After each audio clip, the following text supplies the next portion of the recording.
Welcome to Michelle's Making. Hope you're ready for coffee, crafts, cookies, and cocktails. Let's get going. Welcome and welcome back to those of you who are returning. I really do appreciate that.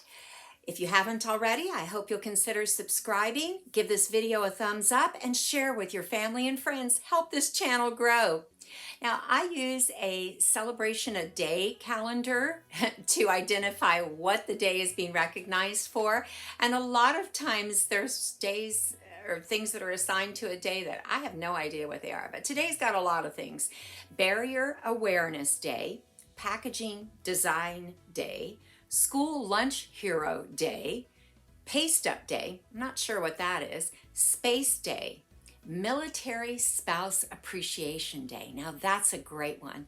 We have lots of husbands and wives who are holding down the fort here at home while their loved one is serving our country.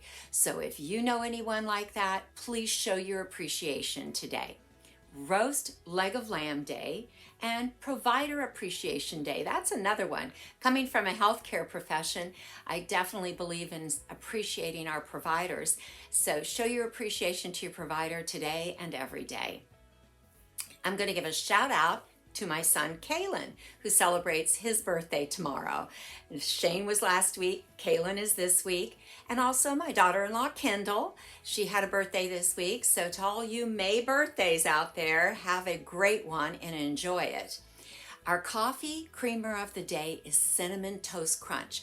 I was at the grocery store with my granddaughter the other day and she saw it and she said, "Oh, get that one. That one's going to be good." And she's right. It's yummy. So we're going to enjoy our coffee and get to crafting. Our first craft is a peace sign wreath. I picked up this wreath form at Dollar Tree. I'd never seen the peace sign wreath forms before, and there was only one, so I snatched it up. I am a product of the flower child generation, and I thought this would look really cute in my garden area. I used the boxwood flower picks that I got from Walmart, pulled a few off the branches, and snipped all the individual branches off the other picks. I laid them around the perimeter of the wreath form just to kind of get an idea for the fullness that I wanted.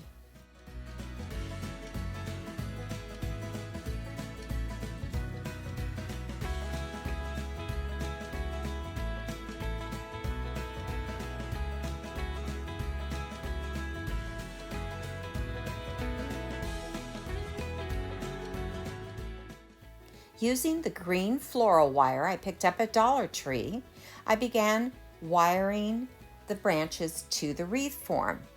Now, rather than cutting the wire individually, I left it all connected because I found that was easier just to wrap the whole thing around as I was working my way around the wreath. I struggled with it a little bit just to get it started, but once I got going, it was pretty easy to do.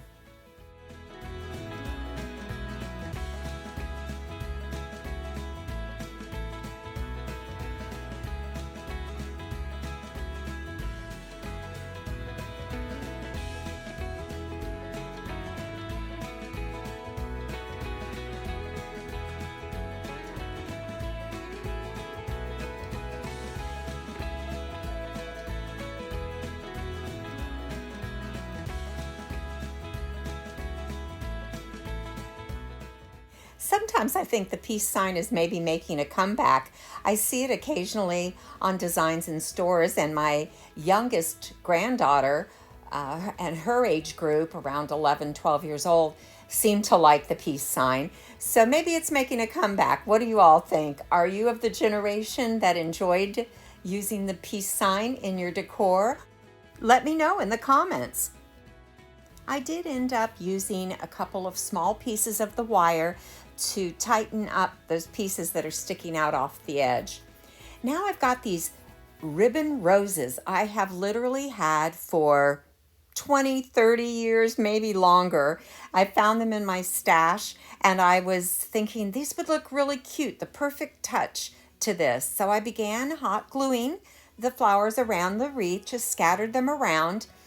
And I was toying with the idea of adding some ribbon, but when I held the ribbon up next to it, I just didn't like the way it looked. So I just left it as is with only the flowers.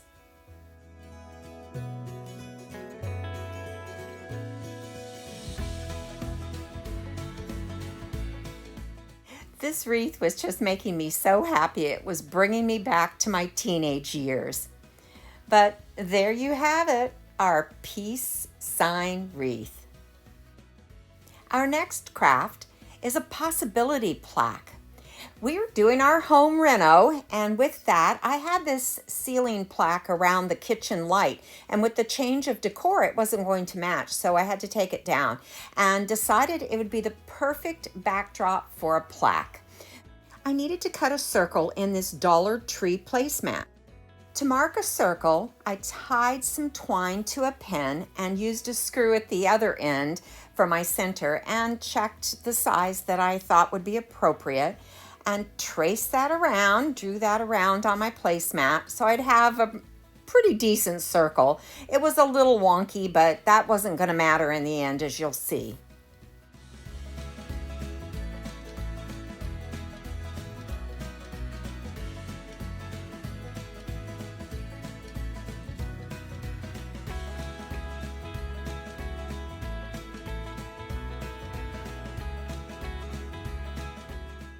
Next, using Waverly chalk paint in the color Cashew, I painted the plaque.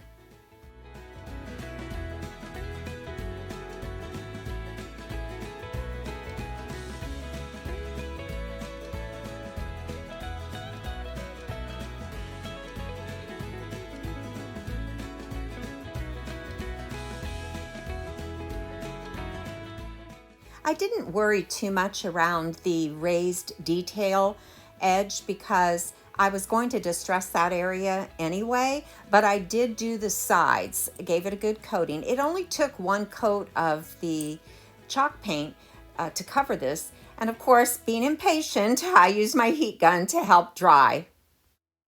Next, using a fan brush and the Waverly chalk paint in the color Hazelnut, I gave a little distressing around the detailed edge. Now you could do as little or as much of this as you like, and I went to kind of a medium coverage, I guess. I also toyed around with whether or not I wanted to add some of that color on the inside.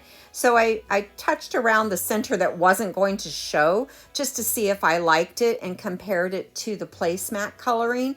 And I decided to go with that distressing. So I gave that all around the entire plaque. Once that was completed and dried, I held the piece of the placemat up there and I felt that it had a little too much shine to it and the coloring was a little off. So I actually used the Cashew paint to give the placemat a little distressing. I really liked the way this was starting to look. And to be honest with you, when I started, I wasn't quite sure what I was going to do with it, but it was a work in progress and it kind of evolved as I was going. I used hot glue to adhere the placemat to the plaque. Now I needed to cover up the unevenness of the circle, so I used my garland that I got from Walmart and the pearl garland from Dollar Tree. I twisted the two together and made a circle to go around the perimeter of the plaque.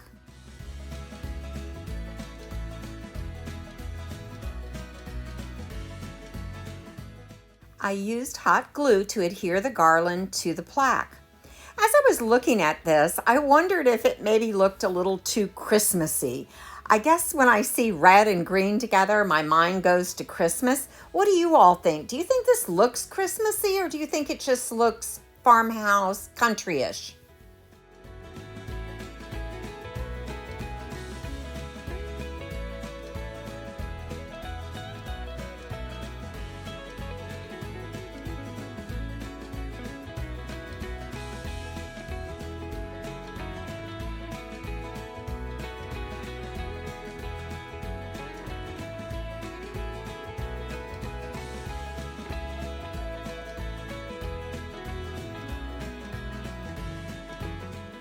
Next, using this burlap ribbon from Dollar Tree, I made a bow.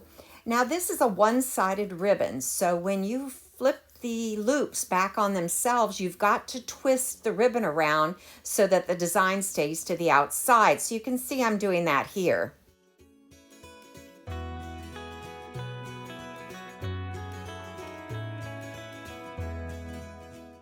I made 3 loops on each side and then a small loop in the center and trimmed that off. And then I had enough ribbon left to make 4 tails, which was going to be perfect for this size bow.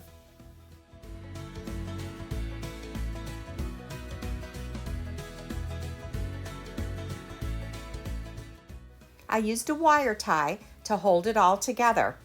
Now remember the cardinal rule of bow making. Every good bow needs a good fluffing. I trimmed off the excess of the wire tie and dovetailed the ends of my ribbons. I thought the tails were a little long, so I did trim them shorter as well.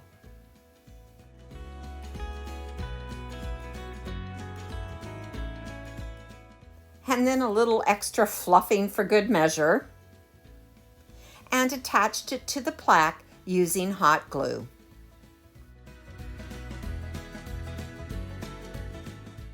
And there you have it, our Possibilities plaque.